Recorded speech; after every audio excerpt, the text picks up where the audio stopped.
Alrighty guys, welcome back today, and today we're going to be reviewing the brand new Call of Duty Black Ops 4. So, this is a big game. Everyone's been excited for it. Everybody knows about it. So guys, something I just quickly want you to know before we get into this. This is just kind of my first impressions of the game. It's only been out a couple days. You know, with so much content on it, I've only been able to sort of skim the surface of it before I did this. And on top of that, I haven't played a lot of the other Call of Duties. Honestly, the last one I played a lot was either Black Ops 1 or Modern Warfare 2, so I haven't really been around too much for, you know, your Black Ops 2, Black Ops 3, World War 2 sort of era, so I'm not really going to be comparing it to the older ones as much. I'm just going to be sort of reviewing it as its own game.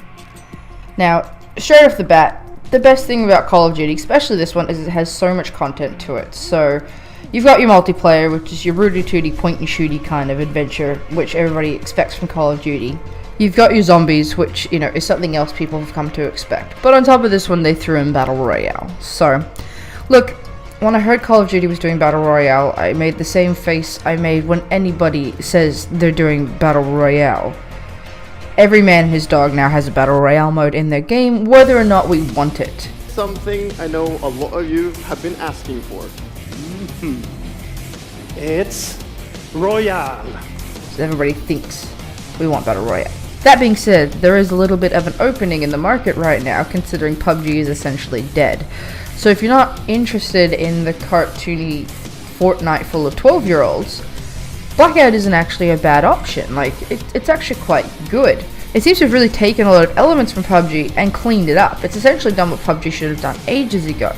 It runs well. I didn't have any issues with it. I especially like that, you know, the parachutes kind of deploy quite late and you don't have to spend half the game gliding through the air to the spot you want to get to. That being said, I'm freaking horrible at Battle Royale, so it's kind of hard to review it when you only live for a couple seconds every game. Multiplayer is multiplayer. There's a lot of maps, which I'm quite happy with. I'm quite happy with most of the maps. They're all fairly balanced. I didn't find that there's any that I particularly hated when I was playing. I quite like the classes. I was really enjoying playing through all of them, and I quite liked their abilities, and I liked that you sort of build up to a major ability, which kind of reminded me of the ultimate in Overwatch.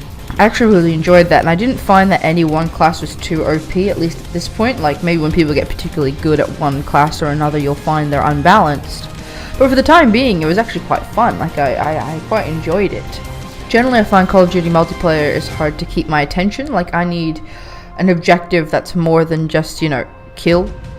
But no, I actually really enjoyed it. And I played it for quite a while, and I'm actually itching to continue to play it, which is always a good sign. A sign of a good game is when you turn it off and immediately want to turn it back on again. I haven't played all the multiplayer modes yet, but it does seem like they're trying to make it a bit more tactical, kind of like your Battlefield Overwatch kind of game, over, you know, mindless shooting. Like, there is still mindless shooting, and everybody loves a bit of mindless shooting, but it does look like they're trying to sort of, like, delve into that market that Siege has. I will be interested to see if they have, you know, more competitive aspects to the game down the line. So, funny story.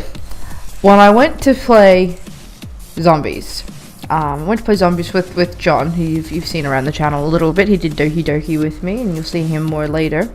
Partied up, went in, and went to do the tutorial because it recommended it. And, you know, zombies can have a lot of strange, fandangled things to it. So we figured we'd do the tutorial.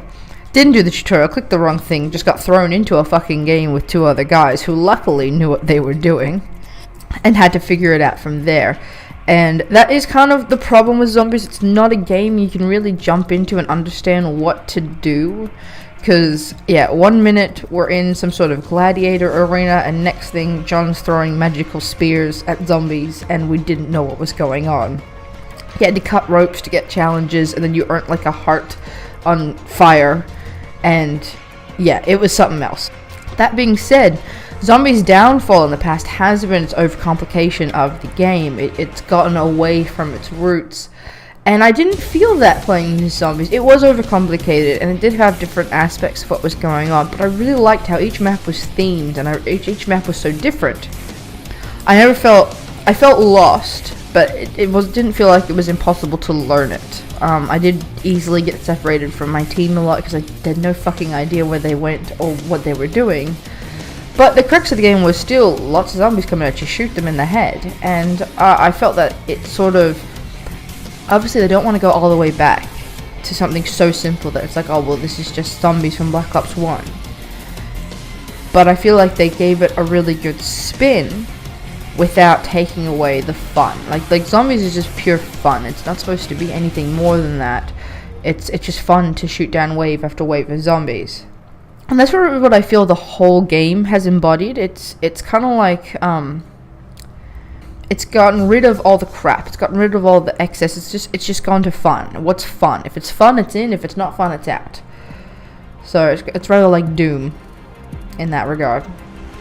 I really feel that's a big problem in games at the moment. The developers and even the consumers get so caught up in wanting this and that and this and that, and you know, no microtransactions, no loot boxes.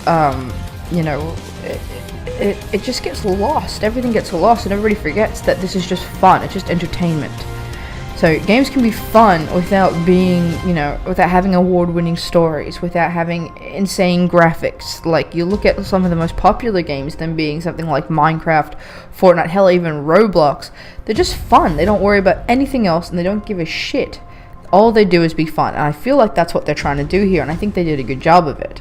I feel like gamers are starting to cotton on to being swindled, especially after, you know, you look at Star Wars Battlefront 2, you look at No Man's Sky, you look at all this crap that's been thrown at us, and now we are actually starting to boycott games in a way that affects them. And now developers are going, shit, we need to actually, like, pull our finger out and get our shit done.